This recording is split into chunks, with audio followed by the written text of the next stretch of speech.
فرزندم، تو یک تا جگر بندم. امید و آرزوی من، عصای پیری من. مادر گفتا فرزندم، تو یک تا جگر بندم. امید و آرزوی من، عصای پیری من. باید رسید پیسر، ناگهان آمد خطر. دوستش گفتا رویم و میبریم تو رو یک جا، آنجا کاری خیر کنیم، معاش زیاد کار کنیم. همه با هم برادر، با هم دیگر برابر. باید رسید پیسر، ناگهان آمد خطر. دوستش گفتا رویم و میبریم تو رو یک جا، آنجا کاری خیر کنیم، معاش زیاد کار کنیم. همه با هم برادر، با هم دیگر برابر.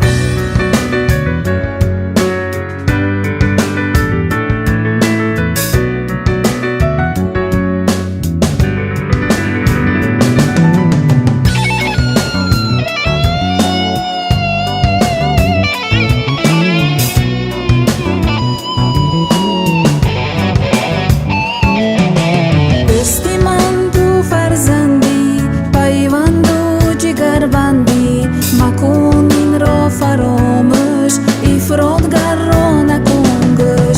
دستی من تو فرزندی، پیوند و جگر بندی. مکن این را فراموش، افرادگر را نکن گوش. پیسر رفت برای کش، آورد به خانه‌اش رنج. پدر بیمار شد از غم، مادر گریان شد از غم. پیسر گشته سرگردان، از کرده‌اش پشیمان. حال و فکرش پریشان، در دلش واسه درمان. پیسر رفت برای کش، آورد به خانه‌اش رنج. پدر بیمار شد از غم، مادر گریان شد از غم. پیسر گشته سرگردان، از کرده‌اش پشیمان. حال و فکرش پریشان، در دلش واسه درمان. دستی من تو فرزندی، پیوند و جگر بندی. مکن این را فراموش، افرادگر را نکن گوش. دستی من تو فرزندی، پیوند و جگر بندی. مکن این را فراموش، افرادگر را نکن گوش.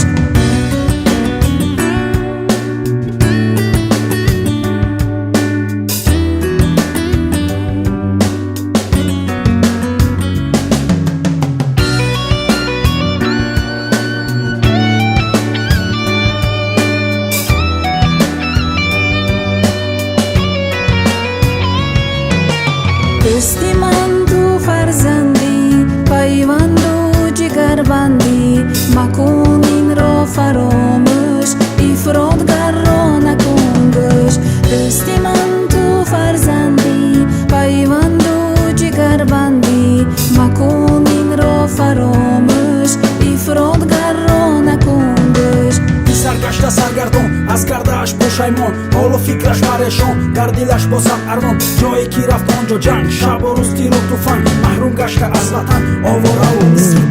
پیسر گشته سرگردان، از کرده‌اش پشیمان. حال و فکرش پریشان، در دلش باسد ارمان. جایی که رفت آنجا جنگ، شب و روز تیر و طوفان. محروم گشته از وطن، آواره و مسکین تن. دستی من تو فرزندی، پیوند و جگر بندی.